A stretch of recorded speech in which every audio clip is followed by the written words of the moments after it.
My young cousin Daniel was getting married. Now, with us, weddings are a big thing. I mean a really big thing. I have heard that when you people have a wedding, it might last 2 or 3 hours, counting the what is it you call it, the party afterwards, the reception. Well, with us, the wedding might go on for several days, with singing and dancing and lots of feasting. Oh, think of all of that food and all of that wine. It's a big, what you say, a big production. And that's just the party.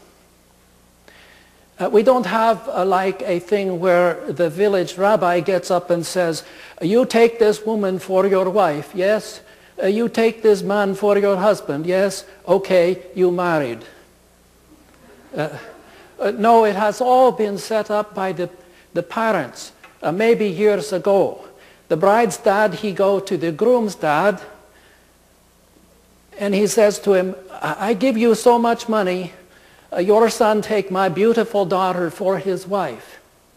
The groom's dad, he say, for that pitiful bunch of money, you think you get my handsome and smart and hard-working son for your daughter? Forget it, you cheapskate. So they argue, and finally they make a deal, and it's all set, and the kids doesn't have nothing to say about it. And when they are old enough, they just start being married. But not till we have the big feast and the whole village has a good time. So that's where I come into the picture. My cousin, he comes to me and he says, Elihu, I'm going to marry that girl from Nazareth now, that girl Rochel my parents set me up with.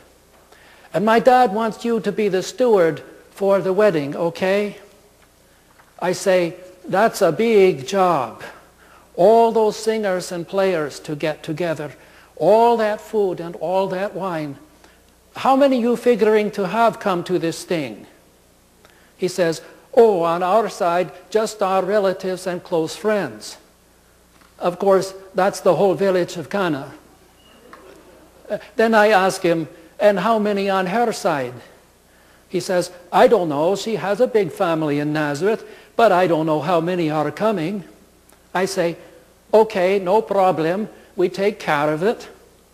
So I start to line up the food and everything, and I hire a bunch of servants to help me.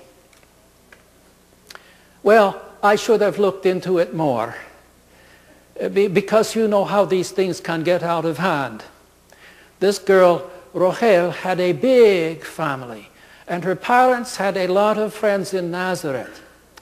And all the friends had to be invited. At least that's what it looked like to me. And Rochel's mother, she was good friends with Miriam. You call her Mary, I think, the widow of Joseph the carpenter, God rest his soul. So Mary was there too, and it was her son Yeshua, Jesus you call him, that bring her over from Nazareth. And along with Jesus come all these guys that are hanging out with him, that he's teaching. Well, I can't say I blame them for coming, because they had left everything to follow Jesus and they had nothing. So this was a chance for a free meal anyhow. I guess I shouldn't say that, because they were really a great bunch of guys, as I found out later. All except one, of course, but you know about him. And one of them I already knew, the one called Yochanan. You know him as John. We used to fish together some, and he is an okay guy. He is still around somewhere. I think I hear he moved up to Asia.